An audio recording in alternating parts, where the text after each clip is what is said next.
حضرت عمر فاروق رضی اللہ تعالیٰ عنہ نے عرض کیا تھا یا رسول اللہ صلی اللہ تعالیٰ علیہ وسلم اس آیہ کریمہ کا معنی کیا ہے؟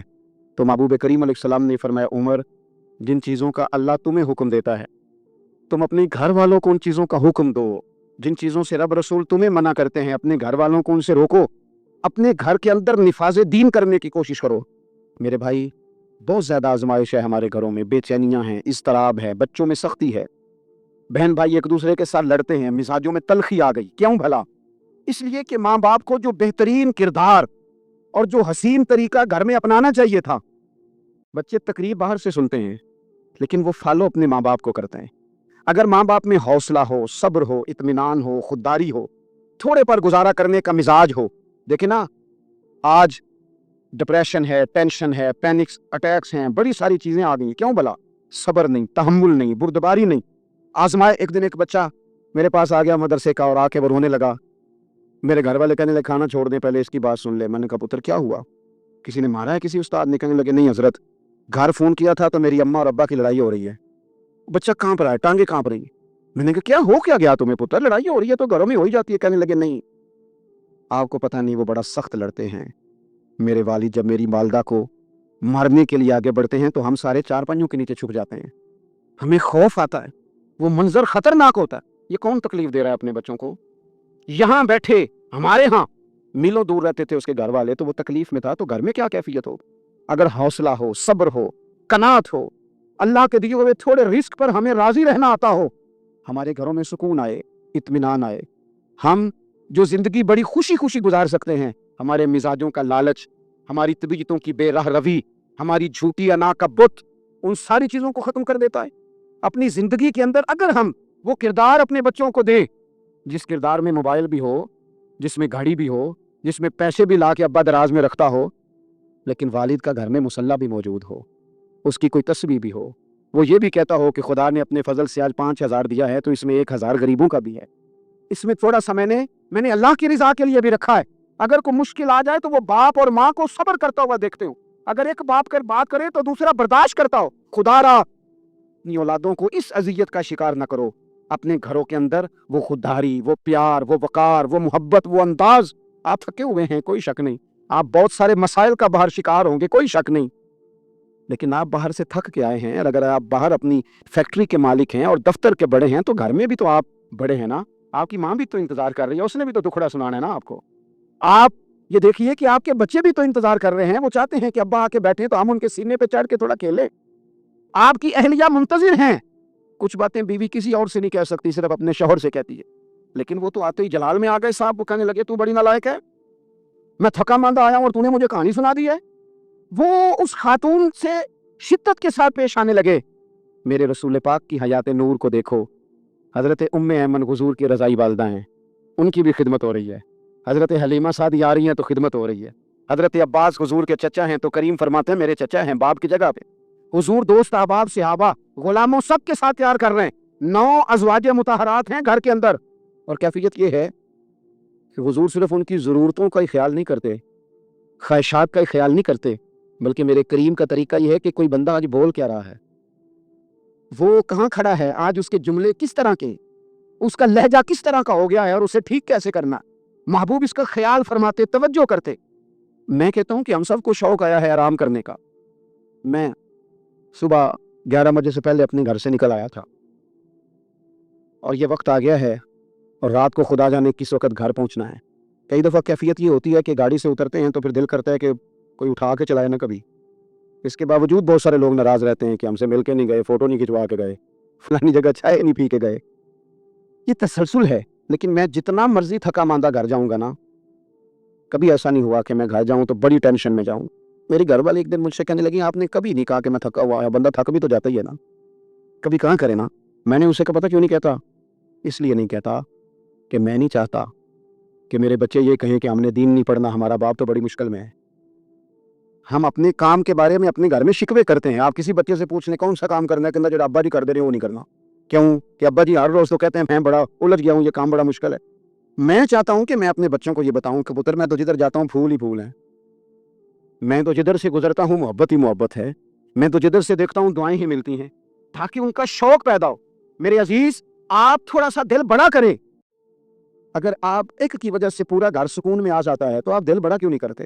جگہ ڈھونڈتے ہیں بس مجھے کوئی تنگ نہ کرے، کوئی میرے ماں بدولت کو کوئی پریشان نہ کرے۔ بخاری شریف سنیے، حضرت عائشہ صدیقہ رضی اللہ تعالیٰ عنہا بیٹھی ہیں، حضور فرمانے لگے عائشہ آج ایک بات نہ بتاؤں تمہیں؟ یا رسول اللہ بتائیے۔ حضور فرمانے لگے جب تم مجھ سے ناراض ہوتی ہو تب بھی مجھے پتہ چل جاتا ہے، اور جب راضی ہوتی ہو پھر بھی پتہ چل جاتا ہے۔ تو حضرت سیدہ عائشہ صدیقہ بات سن کے بڑی خوش ہوئی، یا رسول اللہ وہ کیسے؟ حضور فرمانے لگے کبھی کبھی تم قسم اٹھاتی ہو۔ یا رسول اللہ ہاں۔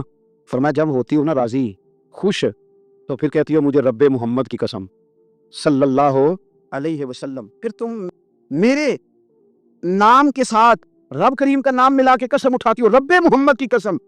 یا رسول اللہ بالکل ایسے ہی ہے۔ اور فرمایا جب تمہارے دل میں کوئی بات ہوتی ہے نا تو پھر تم کہتی ہو مجھے رب ابراہیم علیہ السلام کی قسم، پھر تم رب محمد نہیں کہتی۔ یہ بخاری مسلم میں موجود ہے۔ حضرت عائشہ صدیقہ نے تو بات سنی تو کھل گئی طبیعت، کہنے لگی کریم صدقے جاؤں، یہاں تک خیال فرماتے ہو؟ کس کے جملے کہاں پہنچ گئے، یہاں تک خیال ہے؟ فرمایا مجھے پتہ چل جاتا ہے کہ تمہاری کیفیت کیا ہے، کہاں کھڑی ہو۔ او بھائی ہم تو اپنی ماں کا بھی خیال نہیں رکھتے، ہمارا باپ کہاں بیچارہ کھڑا ہے، وہ تو انتظار میں تھا کہ کوئی 10 منٹ میرے پاس بیٹھے گا، توجہ ہی نہیں، جذبات کا خیال ہی نہیں۔ حضرت عائشہ صدیقہ بات سن کے عرض کرنے لگی یا رسول اللہ مجھے رب محمد کی قسم ہو، میں صرف نام چھوڑتی ہوں، میرے دل میں ہر وقت مدینے والے محبوب ہی رہتے ہیں، نام ہی چھوڑتی ہوں صرف، او میرے دوست تھوڑا سا جا۔ اور دوسرا عرض کروں گا، دولت اگر بہت اعلی چیز ہوتی نا، بہت قیمتی، تو سب سے زیادہ سیدہ عائشہ کے گھر میں ہوتی۔ اگر پیسوں سے حصوں کھاتا تو پیسے سب سے زیادہ حضرت فاطمہ الزہرا کے کاشانہ نور میں ہوتے۔ او میرے بھائیوں، سونا وقت محبتوں سے گزارا جا سکتا ہے۔ او بھائی، میں نے تو اپنے گھر میں یہ دیکھا کہ میرے والد صاحب گرمی آتی تو فرماتے او لو بھائی تانوں پرواہ نہیں، میں تہاڈے پڑھولے چ دانے پا دیتے نے تے تہاڈی ماں نے مرتبہ نے تے چار پا دیتا ہے، لو اب تمہیں کہیں جانے کی ضرورت نہیں پڑے گی۔ اس میں بھی وقت بڑا اچھا گزرتا تھا، اس میں بھی ٹائم بڑا اچھا، 6 کھانے کھا کے بچے نخرے کر رہے ہیں۔ میں نے اپنے والد صاحب سے ایک دن کہا، میں کیا ابا جی تانوں پسند کی ہے؟ فرمان لگے پتر جے تے لگی ہوے بھوک پھر تے عرش آئی، اور اگر بھوک نہ ہو تو پھر نخرے ہیں، پھر کیا پسند ہونا ہے؟ طبیعت نہیں، اپنے گھروں میں اپنے دوستوں میں اطمینان پیدا کریں، اس طرح سے باہر آئیں۔ اور ایک بات اور عرض کرنی ہے، یاد رکھنا تقریر باہر چلتی ہے، گھر میں نہیں چلتی، گھر میں عمل چلتا ہے۔ گھر جا کے آپ لیکچر دینا نماز پڑھا کرو، نماز پڑھا کرو، نماز پڑھا کرو، نماز پڑھا کرو، تو کوئی نہیں پڑھتے گھر والے۔ آپ گھر میں نماز خود شروع کر دے۔ نبی پاک صلی اللہ علیہ وسلم نے فرمایا گھروں کو قبرستان نہ بناؤ، کچھ نفلی نمازیں گھر میں بھی پڑھا کرو۔ اللہ کے پیارے رسول صلی اللہ علیہ وسلم کا گھر مسجد نبی کے بالکل ساتھ ہے، دروازہ حضور کے گھر کا مسجد میں کھلتا تھا، لیکن نبی کریم صلی اللہ علیہ وسلم کیا کرتے تھے؟ حضرت عائشہ صدیقہ فرماتی ہیں تہجد کی نماز گھر میں پڑھا کرتے تھے۔ گھر میں حضور تہجد کی نماز پڑھتے، اگرچہ گھر میں دشواری تھی، کچھ عبادات کچھ نمازیں گھر کے اندر بھی انسان پڑھے۔ آخری گزارش آپ حضرات سے کرنی ہے، اتنا بڑا مجمع ہے، اتنے سارے لوگ تشریف لائے ہیں، ایک گزارش آپ حضرات کی خدمت میں رکھ کے بس میں نے بات کو سمیٹنا ہے۔ 2 باتیں میں نے آپ کی خدمت میں عرض کی ہیں، ایک تو دینی علم کا ذوق پیدا کریں، اور دوسرا اپنے گھروں میں تھوڑا ٹھہراؤ لائیں، تھوڑا سا اپنے یہ بچوں کی دستار فضیلت کا اجتماع تھا اس لیے میں نے یہ بات عرض کی، اپنے گھروں میں تھوڑا حوصلہ قناعت لائیں۔ حضرت عائشہ صدیقہ رضی اللہ تعالیٰ عنہ فرماتی ہیں ایسا نہیں تھا کہ ہمارے گھر کے اندر مال نہیں آتا تھا، اللہ کے فضل سے بڑا کچھ آتا تھا، لیکن فرماتی ہیں ہم اظہار کر دیا کرتے تھے۔ حضور کا مزاج اظہار کر دینے کا ہے۔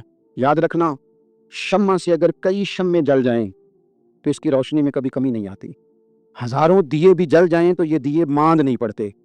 مہنگائی بڑی زور کی ہو گئی، غریب آدمی کی آزمائش بڑھ گئی، ہمیشہ مہنگائی سے غریب لوگ متاثر ہوتے ہیں۔ امیروں کی تو چیزیں مہنگی ہو جاتی ہیں، وہ تو سنگل انہوں نے جمع کی ہوتی ہیں، مہنگی ہوتی ہیں تو ڈبل میں بیچتے ہیں، غریب پستا ہے۔ لیکن دکھ کی بات یہ ہے کہ ہم ایک دوسرے کا ساتھ نہیں دیتے، مقروض ذہنی اذیت کا شکار ہے۔ 3 دن ہے نا عید کے، تو ایک جوڑے سے بھی گزارے جا سکتے ہیں، ایک سے بھی۔ اکثر لوگ تو ویسے عید کی نماز پڑھ کے سو جاتے ہیں، اور جو بیدار بھی ہیں وہ بھی کپڑے بدل کر کے جانور کے ذبح میں مشغول ہیں۔ ہم نے اس عید پہ کوشش کرنی ہے کہ ہماری گلی میں، ہمارے محلے میں، ہمارے دائیں بائیں تھوڑا سفر کریں، بچوں کو دیکھیں، سرکاری سکول سے نکلتے بچوں کو دیکھیں، مساجد مدارس سے نکلتے بچوں کو دیکھیں، ہم نہ ایک ایک دو دو کا ساتھ دیں۔ یہ جتنی سیاسی جماعتیں کام کر رہی ہیں، جن کی حکومت تھی، جن کی ہے، پتہ نہیں کل کس کی آئے گی، میں تو ذاتی طور پر ان سے پورا مایوس ہوں۔ مجھے تو نہیں لگتا کہ جتنے لوگ آج تک حکومت کر چکے ہیں، بار بار آتے ہیں یا پچھلی حکومت گئی ہے، ان کے پاس کوئی پلان ہی نہیں ہے۔ یہ تو بیچارے ایک دوسرے کی ٹانگیں کھینچنے کے علاوہ نہ کچھ کر سکے ہیں، نہ امید ہے کچھ کریں گے۔ لیکن غریب کی تکلیف بڑھ گئی ہے۔